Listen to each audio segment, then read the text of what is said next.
And welcome back. Well, every year Monarch butterflies take a really long trip down south, and just like when you go on vacation, you need a highway or a good flight plan to get you there, right? Yeah, Melinda Myers is back in partnership with the American Transmission Company, where they're working to create a Monarch migration corridor. Cool. Trying to give them directions. Yeah. You bet. So what? They'll take direction? Well, yeah, if you put the food, they'll follow the food. Okay. And that's what the American Transmission Company's doing. You know, they've got these great contiguous lines where it makes sense to put pollinator-friendly plants. We don't want trees, we don't want shrubs, because they interfere with the power that we all need.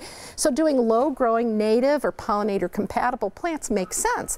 And if we have a straight, a line of food and habitat, the monarchs spend less energy going over here to get food and then over here to get food, and so they save energy, and so it makes their trip much easier. Was the population dwindling? Is there an issue with monarchs? You bet. The population has dropped greatly in the last 2 decades, and I look at monarchs as kind of the poster child of pollinators. They're critical. They pollinate our plants like bees and beetles and flies, but they're beautiful, and they really are like the canary in the mine, right? Yeah. In the cave that tells us, okay, if the monarch population is dwindling, what about our other pollinators? And so helping them helps all of us. And that's what ATC is doing. So not only are they trying to create these flight patterns, but they're monitoring the monarch flight patterns. And then in areas where they're using GIS and they see that that's where the monarchs are going, they're including more milkweed seed in their restoration seed. Is that what they like? Yeah, so monarchs, thank you for asking, that milkweed is critical for the caterpillars. That's the only food they eat. And so by having milkweed, they can lay their eggs, the caterpillars can eat, then they pupate, and then the adults feed on not only milkweed flowers, but other flowers. I always remember seeing the caterpillars on the milkweed. It's very get fun. The little fuzzy caterpillars. Yeah. Exactly. How can regular folks help? So they've got this great plan that contractors are doing and ATC is working on, but how can we help too? We can jump on board with the Grow Smart and do it in our own backyard and grow milkweed and then flowers like you see here. So which one is milkweed here? Milkweed, this one is actually Anise hyssop. So milkweed, I don't think we have a picture of that right now, but it's one that beautiful pink flowers that are fragrant. Okay. The orange butterfly weed, excellent. It was the perennial plant of the year. And then there's some other plants that we'll show you right now that have, this is Anise hyssop. So it's got, if you crush the leaves, it smells like anise, or lavender hyssop is another name. And look at those spikes. They remind me of salvia, but I find much easier to grow. It may reseed.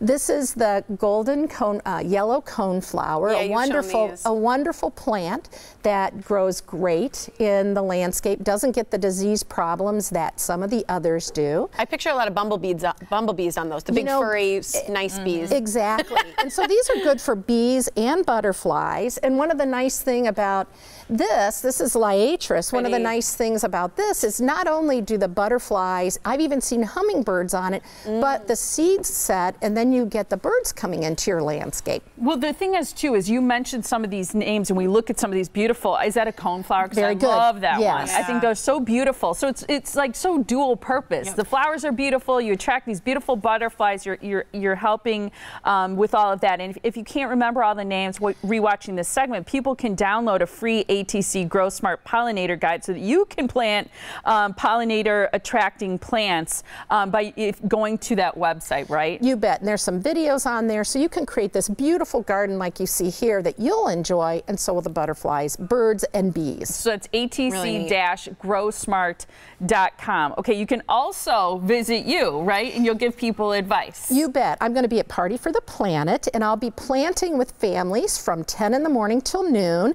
And so we're going to be planting some pollinator-friendly annuals around the natives that we have in the shape of a butterfly. So we're in the family farm area. So we'll be planting, so we'll help the pollinators, and I'll be answering questions. And then ATC will be in the main building from 9 to 3, where you can spin the wheel, you can get pictures taken. If you were a butterfly, what would you look at? And we'll both have seeds, the Grow Smart plant of the year, which is tall tick seed. Great for the garden and also the pollinator guides to give out. And this is the guide right here. This is how it looks, right? And this is wonderful because it also has the pictures.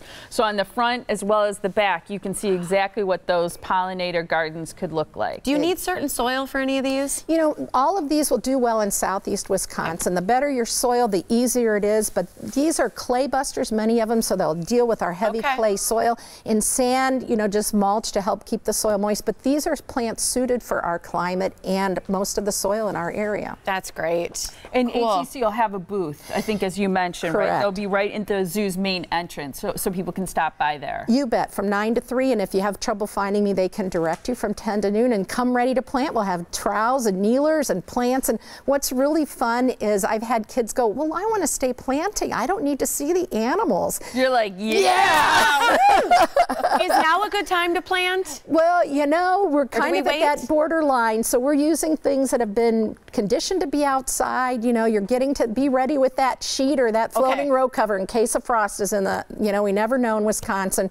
Wait until after Memorial Day or Memorial Day for your tomatoes and impatiens and coleus, but we're doing things that will take this cooler night temperatures. Be a little bit patient. Love it. All right, Party for the Planet. It's happening May 19th and 20th at the Milwaukee County Zoo, sponsored by ATC. At 10 a.m. to noon is when you can join Melinda to talk about the planting. She's going to actually do planting from 9 to 3. You have the booth available at the main entrance. For more information, you can go to milwaukeezoo.org/events, and we're giving away a great basket this morning full of lots of great stuff.